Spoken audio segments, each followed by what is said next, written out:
murabyemera iyo yatsinzwe? Nibyo ndabyemera nyine, kuko hari abandi ikipe zabo zitsindwa, hari nabwo biba binagaragaraga nge mbibona nota ya mbere mbibona ngo bagiye gutsindwa. mubibona kuko ubona ukuntu bakina ukamenya uti abantu bari butsindwe n'ebyiri mufana ni system ebyiri. match ya zombi ibereye rimwe mwareba iyihe? nareba iyo match nyine najya mpindura ngo imwe nkayiha 50% n'indi 50%, ariko mbonye ikora neza cyane ikina neza ufite umukino nayiha more time, nayiha igihe kirenze. Nyakubahwa Perezida wa Repubulika, ubwo Premier League yatangiraga ni shampiyona yo mu gihugu cy'Ubwongereza, ubwo yari itangiye imikino nk'ingahe ya mbere ikipe mukunda ya Arsenal n'abandi banyarwanda bayikunda ndetse no hirya no hino yaratsinzwe. Abantu baravuga bibi cyane yaratsinzwe. Namwe mugira icyo muvuga muranacyandika kuri Twitter. Burya rero Nyakubahwa Perezida wa Repubulika mumaze kwandika abantu barasoma, twarabisomye. Reka mbabwire icyo abantu bavuze. Baravuze bati iyi kipe turariza umusaza nabi, ni nuko babita Your Excellency. Bati ikipe turariza umusaza nabi, kwikitabuze mu rutoki ari amakoma yayiretse agashaka itsinda. Iyo nama murayikurikiza cyangwa murakomera hitamo ryanyu? Ari ibintu bibiri. Arsenal njya kuyihitamo kuba timu nkunda n'iki, hashize igihe kinini, bigomba kubirenza imyaka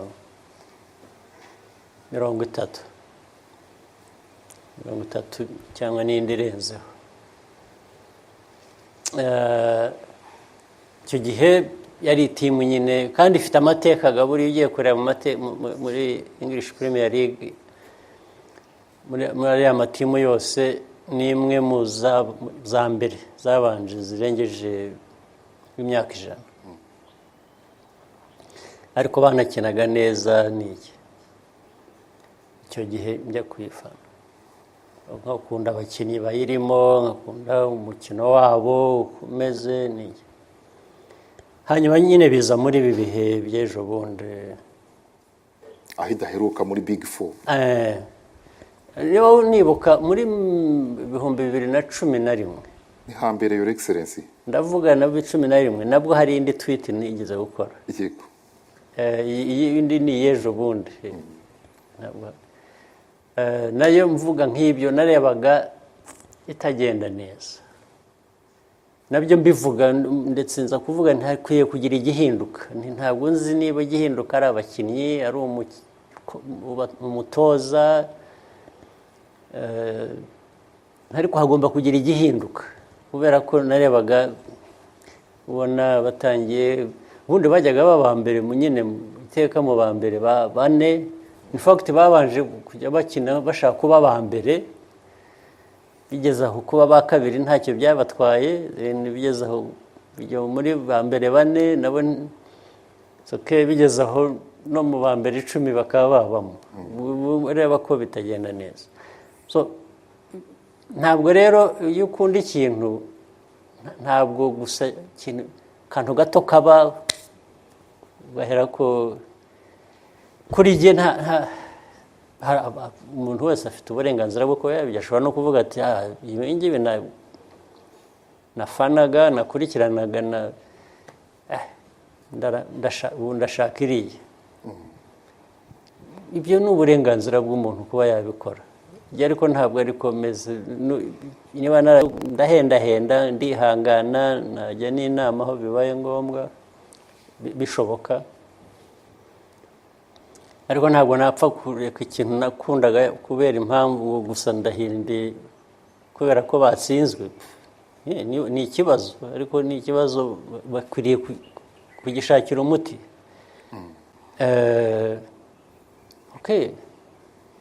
Ntabwo rero wakumuhindura buri kintu gusa ko habaye akabazo ukagira utya, no, ahubwo ukemura ikibazo aho kugira ngo ushake uburyo ikibazo cyakemuka aho kugira ngo uhunge ikibazo. Murabyemera iyo yatsinzwe?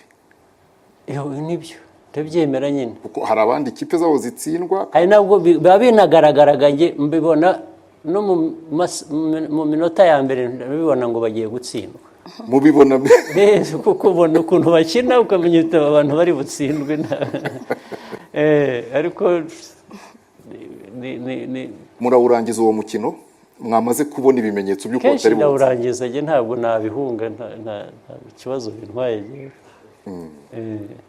Mwemera ikibazo uko kimeze, ntabwo njya mpunga ibibazo njyewe nicyo kintunze.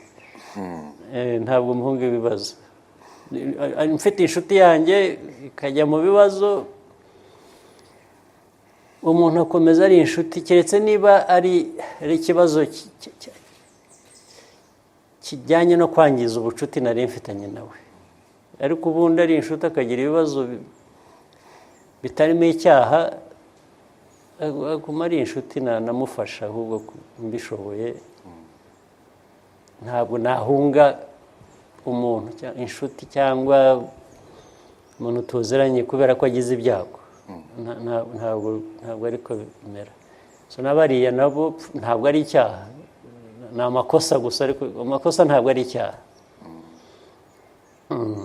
Icyaha hari amakosa, bariya barakora amakosa ashobora no gukosorwa bagasubira aho bari bari. Niyo mpamvu nkiri kumwe n'iyo timu.